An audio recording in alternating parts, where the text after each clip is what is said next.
It's affectionately known as India's City of Dreams. Mumbai, a place of opportunity and the commercial and entertainment capital of the country. One man who's realising his dreams is Mumbai-based businessman Kumar Mangalam Birla, an industrialist whose ambitions extend well beyond the city and the country of his birth. The 43-year-old is at the helm of India's first true multinational company, the Aditya Birla Group, named after his father, who ran the company before his death in 1995. The Birla family business itself goes back 4 generations. Thrust into the role of chairman at the tender age of 28, Kumar Birla has taken his father's company from $2 billion in revenues to $30 billion, as his empire continues to delve into new sectors and new operating centres across the world. He now sits comfortably on the list of India's top 10 richest people, but it's a wealth he's keen to share, supporting the numerous community development initiatives kept under the watchful eye of his mother. Kumar Mangalam Birla, building the family business dynasty, but with a style and direction that's all his own.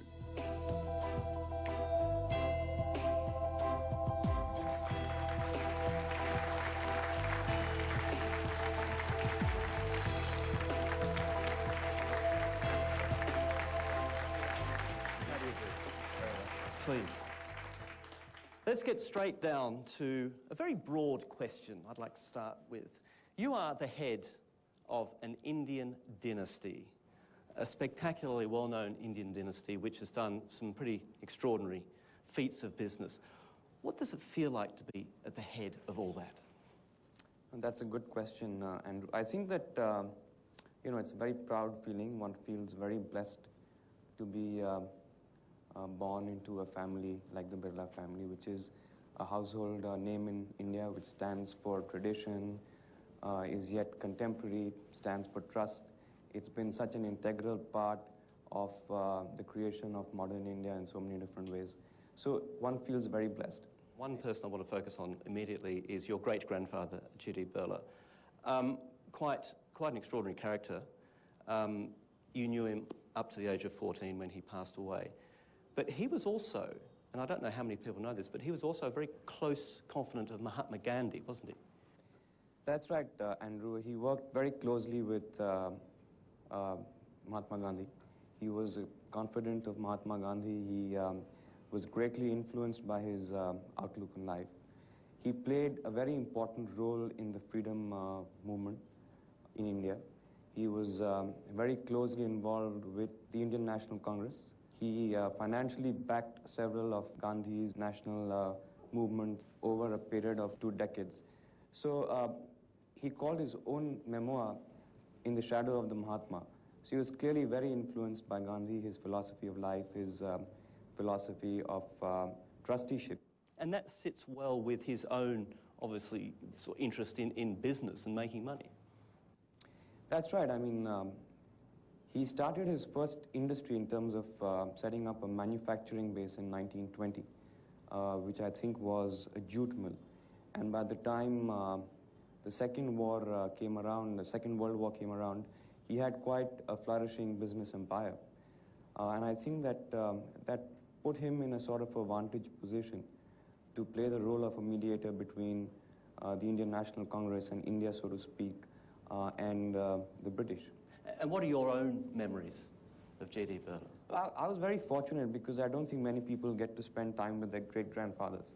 So he passed away when I was 15, so I spent a lot of time with him. We lived together. He traveled a lot, but when he was here, we lived together. So for me, he was one of my best friends. I grew up thinking he's one of my best friends because that's what he always told me he was. So I had no idea that, he was the legend that he was. Now, he was known as the Big Birla. He was the preeminent industrialist of his time. His grandson, your father, assumed that title, the Big Birla, and I think it's safe to say that you now have that title. What's the common thread here? I mean, obviously the blood is a common thread, but what do you think the common thread is between the three of you which makes you do what you do in business? I think the only one thing which I can probably think is a very common, is a common and strong thread is a sort of shared value system.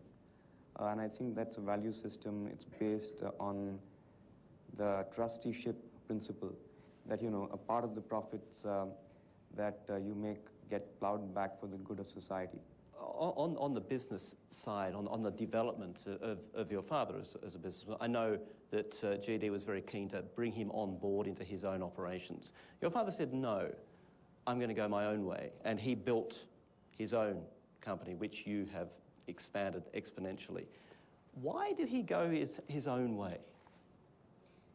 You know, I think he wanted to, like a lot of people at that age, strike it on his own. In the mid-60s, he was a freshly minted graduate from the MIT, and he felt strapped by the tyranny of the license Raj in India. Just explain to people who aren't familiar with the term the license Raj. The license Raj in India was a time when to set up an industry, you needed a license, which made the government an omnipresent and sort of all-pervasive authority. Unless you had a license, you couldn't set up an industry. You couldn't produce more from a plant unless you had a license to increase your capacity. If you produced more and increased your productivity, you actually would get fined for it because you know, you needed to have a license to do that. So that was, I can imagine, and people talk about it, a very stifling time for Indian business. And it went on for a long time as well. You're about to say that your Aditya turned outwards, away from India. Why did he choose that path? Purely because of the license? He was ambitious. He'd come back from MIT. He probably thought that the best thing to do, rather than waste his time, would be to look overseas. And he set his eyes on Southeast Asia. Over the next 3 decades, he built up a very successful and respected industrial empire there, with very large investments on the ground across the swath of Southeast Asian countries. And I think that's what made him the pioneer, that he thought about going global much before globalization was a part of our lexicon in India. We're going to take a short break now. When we come back, we're going to be talking to Kumar Birla about the shocking and sudden death of his father, which propelled him into the chair of the company at the age of just 28. Stay with us.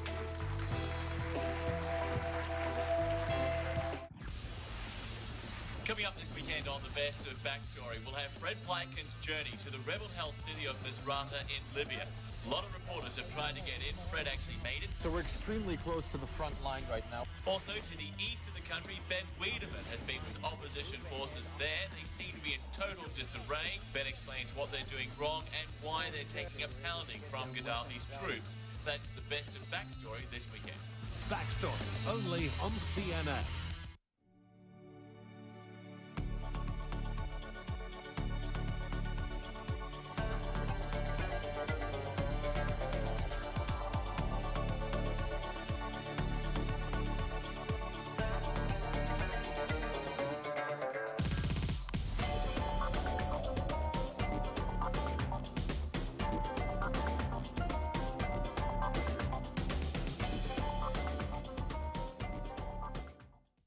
I'm David Mackenzie in Nairobi, Kenya.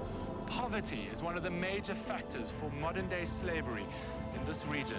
Like many things in Cuba, the issue of modern-day slavery and human trafficking is a political minefield. Even here in Germany, with its strict law enforcement and rigorous judicial system, the cycle of exploitation goes on. CNN has joined the fight to put modern-day slavery out of business. The CNN Freedom Project.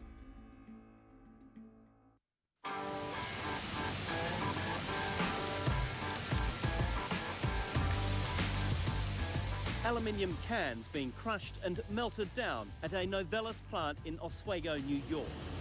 Novelis is a world leader in aluminium manufacturing, not only in recycling, but also in rolled sheet products for car makers like BMW, Ford and Jaguar, electronics giants Samsung and LG, and soft drink supremo Coca-Cola.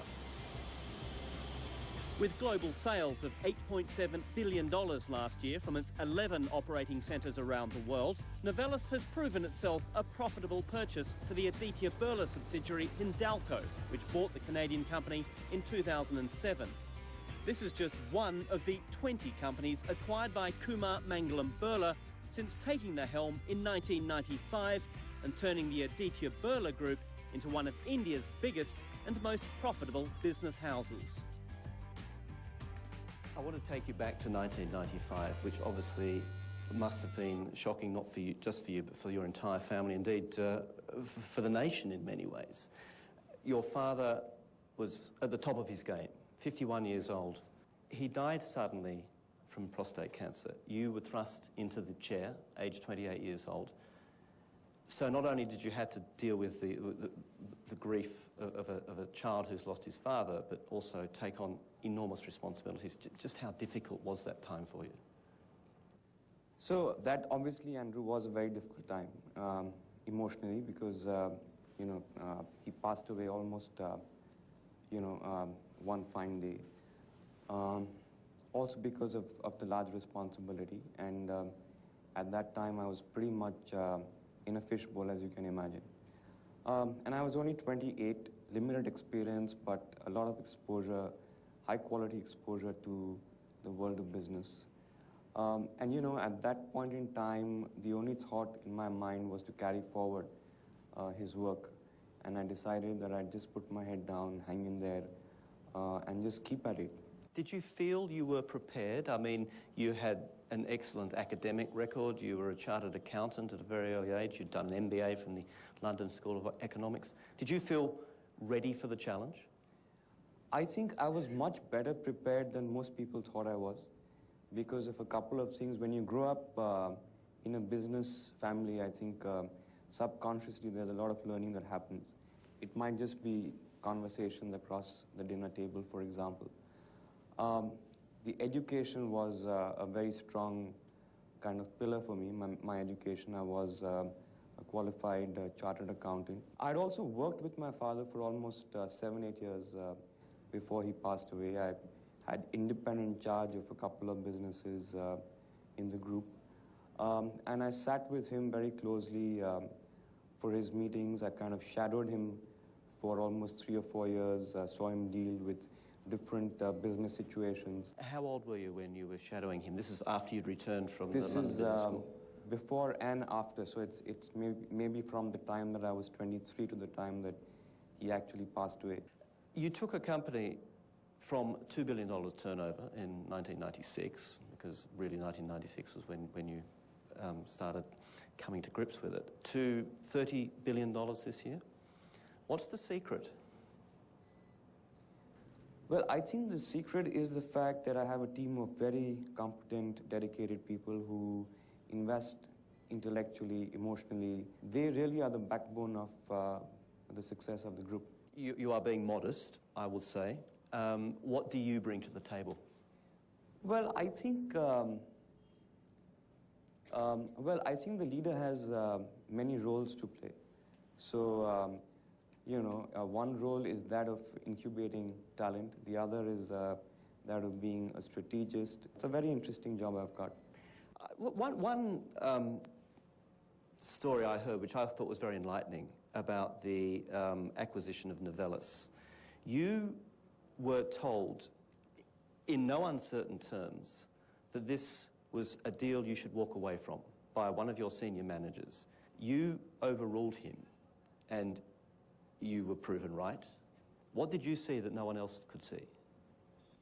I think it was just an intuitive call. I think that